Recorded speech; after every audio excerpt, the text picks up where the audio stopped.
नमस्कार मित्रांनो, मी नरेश सलीमकर।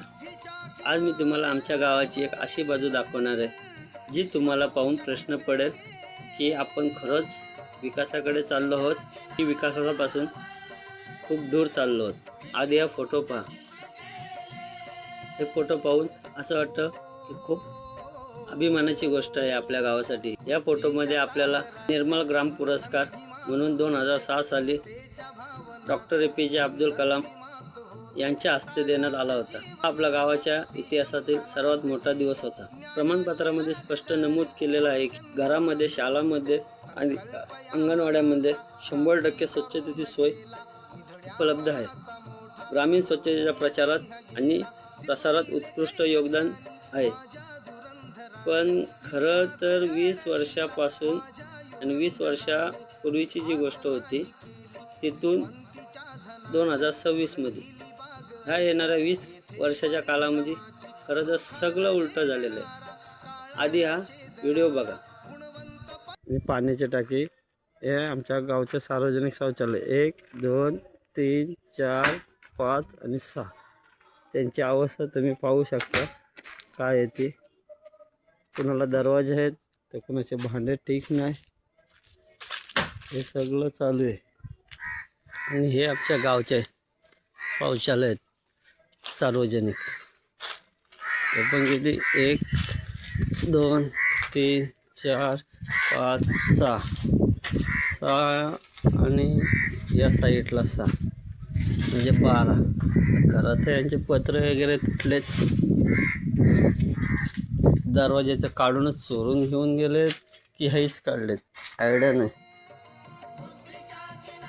आपल्या गावाला टोटल 18 शौचालय सार्वजनिक, पण त्यांची अवस्था सध्या पाहता तर ही आहे। काही शौचालयांना दरवाजे नाहीत, काही शौचालयांची भांडी खराब आहेत।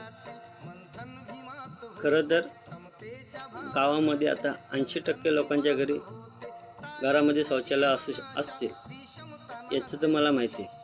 पण खरं तर सार्वजनिक शौचालयाचा वापर हा कशासाठी होतो हे माझ्यापेक्षा सगळ्यांनाच चांगलं माहिती आहे। आणि गावामध्ये 80% लोकांकडे शौचालय जरी असले तरी उर्वरित 20% लोकांचं काय, 20% लोकांच्या शौचालयाची व्यवस्था करण्यासाठी ही ग्रामपंचायतीची जबाबदारी असते। जर त्यांनी हेच शौचालय दुरुस्त केले तर उर्वरित 20% लोकांच्या शौचालयाची अडचण तर दूर होऊ शकते। पुरस्कार मिळाला म्हणजे कधी काली तिथे चांगलं काम झालं होतं हे सिद्ध होतं। पण आजची ही दैनंदिन अवस्था पाहून असं वाटतंय पुरस्कार मिळाल्यापासून प्रशासनाने आणि ग्रामपंचायतीने त्याच्याकडे दुर्लक्ष केलं। देखभालीसाठी येणारा निधी नेमका कुठे गेला हा मोठा प्रश्न आहे। केवळ जुन्या आठवणीवर आणि पुरस्काराच्या पाठीवर समाधान मानून चालणार नाही। जर 80% लोकांकडे वैयक्तिक शौचालय आहेत तर उरलेल्या 20% लोकांचं काय?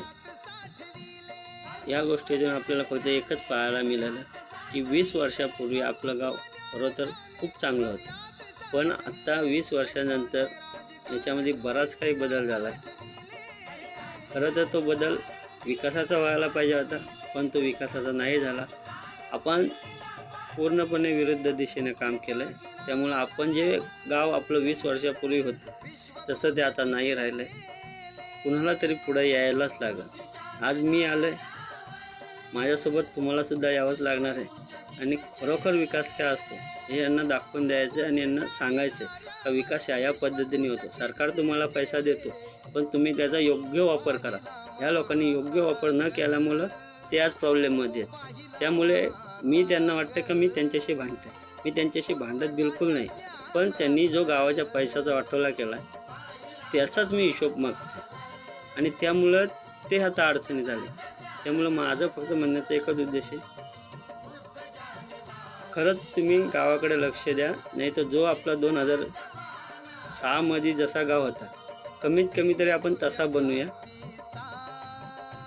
नाहीतर मग हे तर अजून मागं घेऊन गेले, ते अजून आपल्याला मागं घेऊन जाते। चला बघूया आता तुम्हाला या व्हिडिओमधून तरी काय तुम्हाला समजतंय।